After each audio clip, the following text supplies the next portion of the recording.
Hello everyone, আমি S M Arif আপনাদেরকে স্বাগতম জানাচ্ছি এডি একাডেমির আরেকটি এপিসোডে, যেখানে আমরা আজকে দেখব ক্যামেরো 13.0 এর আপডেটগুলো। তো ক্যামেরো দিয়ে এডিট করার পর ছবিটি এরকম হয়েছে। তো বিফোরে এরকম ছিল, আফটারে আমি ছবিটি এভাবে পাচ্ছি। তো চলুন দেখে আসি ক্যামেরাতে আসলে কি কি চেঞ্জেস এসেছে।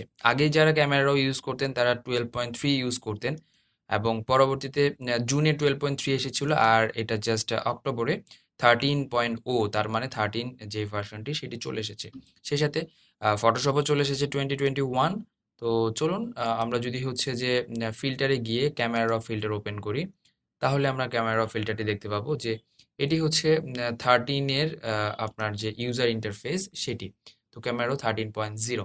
তো এখানে মেইনলি যে জিনিসটি নতুন অ্যাড হয়েছে সেটি হচ্ছে আপনার কালার গ্রেডিং। তো কালার গ্রেডিং জিনিসটা আমি এর আগে অনেকবার এপিসোডে বলেছি, এটি তিনটি জিনিসের কম্বিনেশনে তৈরি। একটা হচ্ছে শ্যাডো, একটা হাইলাইট, একটা হচ্ছে মিড টোন। তো এই তিনটা জিনিস আমাদেরকে একবারে দিয়ে দিয়েছে।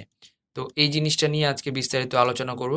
তারপর যে মেজর চেঞ্জটি এসেছে, রাইট প্রেস করলে আপনি এখান থেকে আপনার যে আপনার প্যানেলটা আছে এই প্যানেলটাকে ঠিকঠাক করতে পারবেন। যেমন হচ্ছে যে multiple panel mode, single panel mode, এবং হচ্ছে রেসপন্সিভ প্যানেল মোড, এই সবগুলোকে ঠিক করতে পারবেন। এবং এডিট প্যানেল শোজ, তো যেই মেনুগুলো আপনার আসলে কাজে লাগে না, যেমন আমি জিওমেট্রিটা ইউজ করি না বা আমি হচ্ছে অপটিক্সটা ইউজ করি না, তাহলে আমি যদি এটা ওকে করে দিই তাহলে এই প্যানেল থেকে জিওমেট্রি এবং অপটিক্স চলে যাবে। যদি আপনার আবার এটিকে নিয়ে আসতে মন চায় তাহলে এডিট প্যানেলস এবং এখান থেকে অপটিক্স এবং জিওমেট্রি আনলে এটা চলে আসবে। এই জিনিসটা চলে এসেছে। তারপর আরেকটা ব্যাপার হচ্ছে যে আপনি যখন অনেকগুলো ছবি এখানে ইম্পোর্ট করেন তখন হচ্ছে যে আপনি র নিচে চলে আসে। যেমন আমি যদি এখানে ওপেন করি তাহলে বুঝতে পারবেন। আমি এটাকে ক্যান্সেল করে দিচ্ছি। আমি ৩-৪টা ছবি একবারে ইম্পোর্ট করে দেখি যে জিনিসটা কিরকম হয়। এখানে অনেকগুলো ছবি আছে। ধরুন আমি এই ৩টা ছবি একেবারে ওপেন করছি। So open with Photoshop 2021। তো এই ছবিগুলো কোথায় ওপেন হবে? প্রথমে ক্যামেরা ফিল্টারে ওপেন হবে। তো আমি এটাকে হরাইজন্টাল না করে ভার্টিক্যালি সাইডে রাখতে পারবো। তো এটা, এই জিনিসগুলো আসলে minor change. Basically major change যেটি এসেছে সেটি হচ্ছে আপনার ক্যামেরা ফিল্টারে যে কালার গ্রেডিং অপশনটা সেটা। তো চলুন আজকে আমরা একটু কালার গ্রেডিং নিয়ে কথা বলি। প্রথমে চলে আসি কালার গ্রেডিংয়ে। এখানে ৩টি আমরা সার্কেল দেখতে পাচ্ছি। একটা হচ্ছে মিড টোন, একটা হচ্ছে শ্যাডো, একটা হাইলাইট। তো শ্যাডো এবং হাইলাইট এই জিনিসটা কিন্তু আমরা বুঝি। শ্যাডোটা হচ্ছে যে দেখুন এখানে ডার্ক এরিয়াগুলো হচ্ছে শ্যাডো। তো হাইলাইটেড অপশনগুলো হচ্ছে দেখুন এখানে হাইলাইট যেই এরিয়াগুলোতে বেশি লাইট পড়েছে সেই জায়গাগুলো হচ্ছে হাইলাইটেড পোর্শন। আর মিড টোন হচ্ছে হাইলাইট এবং শ্যাডো বাদে যেই নর্মাল এরিয়াটা আছে সেটা হচ্ছে আপনার মিড টোন। তো দেখুন এখানে আপনি ৩টা একসাথে দেখতে পারবেন। এই সার্কেলে যদি প্রেস করেন তাহলে আপনি দেখতে পাবেন যে আপনার শ্যাডো, তারপর হাইলাইট এবং মিড টোন আলাদা আলাদাভাবে চলে এসেছে। এবং এখানে দিলে শুধুমাত্র আপনি গ্লোবালি করতে পারবেন। তার মানে কি এখানে শ্যাডো, হাইলাইট এবং মিড টোন তিনোটাই আছে। এবং এখানে ছোট্ট একটি অ্যারো কি আছে, এটি যদি আপনি ওপেন করেন সেই আগের মতো আপনার হিউ স্যাচুরেশন চলে আসবে। যেমন আমি যদি সার্কেল থেকে যদি এটা সরাই সেই ক্ষেত্রে কিন্তু অনেক সময় আমাদের প্রবলেম হয়ে যায়। তো সেই ক্ষেত্রে যেটা করতে পারি আমরা এইখান থেকে হিউ থেকে কালারটা চুজ করতে পারি এবং স্যাচুরেশন থেকে আমরা এটার যে কতটুকু এটা আপনার কি বলবো, স্যাচুরেশন মানে পার্সেন্টেজ অফ কালার, কতটুকু পার্সেন্টেজ পাবে সেটা। এবং এখানে হচ্ছে ব্লেন্ডিং আছে এবং ব্যালেন্স অপশনটা আছে। তারপর যদি আমি হচ্ছে যে পরবর্তী কালারে চলে যাই, এখানে মিড টোনে ছিলাম আমি যদি এখন শ্যাডোতে থাকি, শ্যাডোর কালার কি হবে? ধরুন শ্যাডোর কালার এরকম হতে পারে। এবং এখান থেকে আপনি লুমিনোসিটি বা লুমিনেন্স, যেটা লুমিনেন্স মানে হচ্ছে ইন্টেন্সিটি অফ দ্য কালার, কতটুকু লাইট বা কতটুকু ডার্ক হবে কালারটা। স্যাচুরেশন হচ্ছে কতটুকু হবে মানে পার্সেন্টেজ অফ দ্য কালার। আর হিউটা হচ্ছে আপনার কি কালার হবে। আপনি যেমন ফেসে আপনার ইয়ালোইশ কালার হতে পারে, তো সেই ক্ষেত্রে আপনার ইয়ালোর দিকে আপনাকে একটু নিতে হবে, বা একটু অরেঞ্জ টাইপের হতে পারে, একটু রেড টাইপের হতে পারে। ঠিক আছে, যেমন বিফোর আফটার। ওকে, এখন আসুন যদি আমরা শ্যাডো গেল, তারপর মিড টোন গেল, এখন যদি হাইলাইটে চলে আসি, হাইলাইট বলতে এই পোর্শনটাতে কি কি কালার হবে, তখন আমরা যদি এটাকে চেঞ্জ করি স্যাচুরেশন একটু বেশি রেখে, তখন কি হয় এটা আমরা দেখতে পাবো বিফোর অ্যান্ড আফটার। সো এতক্ষণ দেখলেন যে ক্যামেরা 13-এ কি কি এসেছে। এখন আসুন যে প্রপারলি ছবিটাকে কিভাবে এডিট করবেন, লাইক দিস। সো এটা আমার অলরেডি স্মার্ট ফিল্টার করা আছে। আমি যদি ডাবল ক্লিক করি তাহলে দেখুন এখানে আমরা কি করেছিলাম সেটা দেয়া আছে। সো ফার্স্টে এই ছবিটা আমরা ইনসার্ট করেছিলাম আমাদের হচ্ছে ক্যামেরা ফিল্টারে। তারপরে আমরা কালারাইজ অ্যাড করেছি এবং তারপরে লেভেলস ইউজ করেছি। তো সবকিছু মিলে ছবিটাকে এরকম করেছে। তো আমি এই পুরা প্রসেসটা হচ্ছে আপনাদেরকে দেখিয়ে দিচ্ছি কিভাবে করতে হয়। তো প্রথমে এই ছবিটাকে আমরা হচ্ছে ফিল্টারে যাব। ফিল্টার থেকে নিউরাল ফিল্টারে চলে যাব। নিউরাল ফিল্টারটা হচ্ছে যে আমি গতদিন দেখেছিলাম ফটোশপ 2021 এ নতুন একটি অপশন এসেছে যেটি কিনা নিউরাল ফিল্টার। তো সেখান থেকে স্কিন স্মুথে চলে যাব। সেখান থেকে চলে যাব হালকা ব্লারি করব। ওকে। এবং স্মুথনেস একটু ঠিক করব। ওকে। এবং জাস্ট এটাকে ওকে করে দিলাম। ওকে করার পরে এটার একটা জাস্ট মাস্ক হিসাবে এটা চলে আসলো। এখন যেটা করতে হবে আমাকে লেভেলসে যেতে হবে। লেভেলসে গিয়ে এটাকে একটু ঠিকঠাক করতে হবে। যেমন এটার যে ডার্কনেস বা অন্যান্য যেই জিনিসটা আছে সেটাকে ঠিকঠাক করতে হবে। এখন এই ৩ টাকে আমি একটা গ্রুপ করব। গ্রুপ করার পরে just convert to smart object. এবং এই স্মার্ট অবজেক্টটাকে আমি ফিল্টারে যাব। ফিল্টার থেকে ক্যামেরা ফিল্টারে নিয়ে চলে যাব। এবং এখানে গিয়ে আমি বাকি কাজটুকু করব।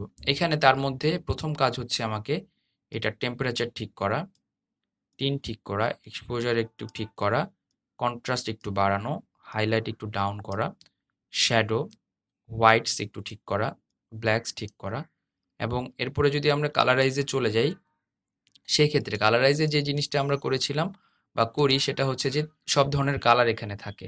হিউ, স্যাচুরেশন, লুমিনেন্স এই ৩ টা জিনিস থাকে এবং কালার গ্রেডিংয়েও আমাদের কিছু কাজ আছে। তো যেটা করব সেটা হচ্ছে কালার মিক্স। এটা কালার মিক্সে চলে যাচ্ছি। সেখান থেকে আমি অরেঞ্জ এবং হচ্ছে স্যাচুরেশন কমিয়ে দেব ইয়ালোর। রেডের লুমিনেন্স একটু বাড়িয়ে স্যাচুরেশন একটু বাড়িয়ে দেব। ওকে। এবং ব্লু যেটা আছে ব্লু এর একটু কাজ করব। যেমন ব্লু এর হচ্ছে আমি আ কি বলবো স্যাচুরেশন বাড়িয়ে দিচ্ছি। এটার হিউটাকে একটু চেঞ্জ করে ফেলবো ব্লু এর। লুমিনেন্স ব্লু এর লুমিনেন্স কমিয়ে ফেলবো এবং অ্যাকোয়া সেই সাথে পার্পল অন্যান্যগুলোর এবং এটার যে লুমিনেন্স অন্যান্যগুলোর আছে সেগুলোকে ঠিক করব। হিউ যদি চেঞ্জ করতে চাই সেক্ষেত্রে একটু রেড হিউ অ্যাড করব এবং এখান থেকে দেখুন যে হিউ চেঞ্জ করে আসলে আমি এটাকে ঠিকঠাক করে ফেলছি। ওকে। এখানে ইয়ালোর একটা ব্যাপার আছে। ইয়ালোর স্যাচুরেশন কিন্তু বাড়বে কারণ চোখের মধ্যে ইয়ালো যেটা আছে সেটা আপনি ঠিকঠাক না করলে জিনিসটা মানাবে না অ্যাকচুয়ালি। ওকে। এবং এখান থেকে যদি আমরা লুমিনেন্স নিয়ে একটু কাজ করি, সো অরেঞ্জের লুমিনেন্স কখনোই কমানো যাবে না কারণ ফেসিয়াল অরেঞ্জ লুমিনেন্সটা এরকম থাকে। সো এখন চলে আসছি কালার গ্রেডিংয়ে। প্রথমে আসছে শ্যাডো। তো শ্যাডোতে আমরা কি কালার দেব এটা আমি এখান থেকে নির্ধারণ করছি। শ্যাডোতে কি ধরনের কালার হবে। সো আমি কাইন্ড অফ এরকম কালার দেব। তারপর আসেন হচ্ছে মিড টোনে। মিড টোনে একটু স্যাচুরেশন দিয়ে এতে কি কালার দেব এখানে চলে আসছি। ওকে। তারপর আসুন হচ্ছে হিউয়ে। এখন জাস্ট হাইলাইটে কি কালার হবে এই কালারের মিক্সচারে চলে আসলাম। সো দেখুন বিফোর অ্যান্ড আফটার আমাদের কিন্তু চেঞ্জেসগুলো চলে আসা শুরু হয়েছে। এখন আমরা যদি আবার বেসিকে যাই, এখান থেকে একটু কন্ট্রাস্ট বাড়াই, এখান থেকে একটু আপনার স্যাচুরেশন ঠিকঠাক করি। ওকে? দেন এখান থেকে ভাইব্রেন্স একটু চেঞ্জ করলাম এবং এখান থেকে টেক্সচারে একটু আমি ব্লারি বা টেক্সচারটা একটু ডাউন করে দেব, ক্লিয়ারিটি একটু ডাউন করে দেব এবং এখান থেকে হাইলাইটটাকে ঠিক করতে হবে আমার এবং ব্ল্যাকস যেটা আছে ব্ল্যাকসটা ঠিক করতে হবে। সো বিফোরে এরকম ছিল, আফটারে এরকম হলো। এটার উপরে আমরা আরেকটা প্রিসেট অ্যাপ্লাই করে কাজটা করব। তো আমি এই প্রিসেটটাকে সেভ করে রাখছি আপনাদের জন্য। সো এই প্রিসেটটার নাম দিচ্ছি হচ্ছে পোর্ট্রেট 3 এবং এটাকে ওকে করে দিচ্ছি। আমাদের এই ছবিটি তাহলে বিফোরে এরকম ছিল, আফটারে এরকম হলো। এখন এটার উপরে আমি যে জিনিসটা অ্যাপ্লাই করব সেটা হচ্ছে আপনার অন্যান্য যেই অপশনগুলো আছে। যেমন লেভেলসে যদি আমি চলে যাই আবার এখান থেকে আমি কিছু কাজ করতে পারি। সো চেঞ্জেসটা চলে আসলো অলরেডি। সো আপনি যদি এত স্যাচুরেশন পছন্দ নাও করেন সেই ক্ষেত্রে আপনি এটাকে চেঞ্জ করতে পারেন। অথবা আপনি যে কাজটা করতে পারেন আমরা যেটা করি সেটা হচ্ছে ফিল্টারে গিয়ে নিক কালেকশন থেকে আমরা কালার অ্যাড করতে পারি। এটা আরেকটা প্লাগইনস নিক কালেকশন আপনারা জানেন। এই নিক কালেকশনটা থেকে আপনি অনেক আসলে কি বলবো ফিল্টারগুলো পেয়ে যাবেন। এই ফিল্টারগুলো থেকে আপনি আপনার পছন্দ মতো ফিল্টারটি আপনার ছবিতে অ্যাড করে নিতে পারেন। তো আমি এখান থেকে ক্রস প্রসেসিং এই অপশনটাতে আছি এবং এখান থেকে অনেকগুলো মেথড অলরেডি আছে। তো এখান থেকে কোন মেথডটা আপনার কাছে কনভিনিয়েন্ট মনে হয় সেই মেথডটা আপনি অ্যাপ্লাই করতে পারেন। সো আমি চাচ্ছি এটা হতে পারে বা C04 এটা হতে পারে। এখানে স্ট্রেংথ রাখা আছে, আপনি স্ট্রেংথটাকে ঠিক করে নিতে পারেন। যেমন আমি এখানে 20% রাখবো এবং এটাকে ওকে করে দেবো। সো আমরা যদি ছবিটা কম্পেয়ার করি বিফোর অ্যান্ড আফটার, তাহলে দেখতে পাবো যে আমাদের বিফোরে ছিল এটা, আফটারে আমরা এডিট করার পরে আমরা ছবিটাকে এরকম করেছি।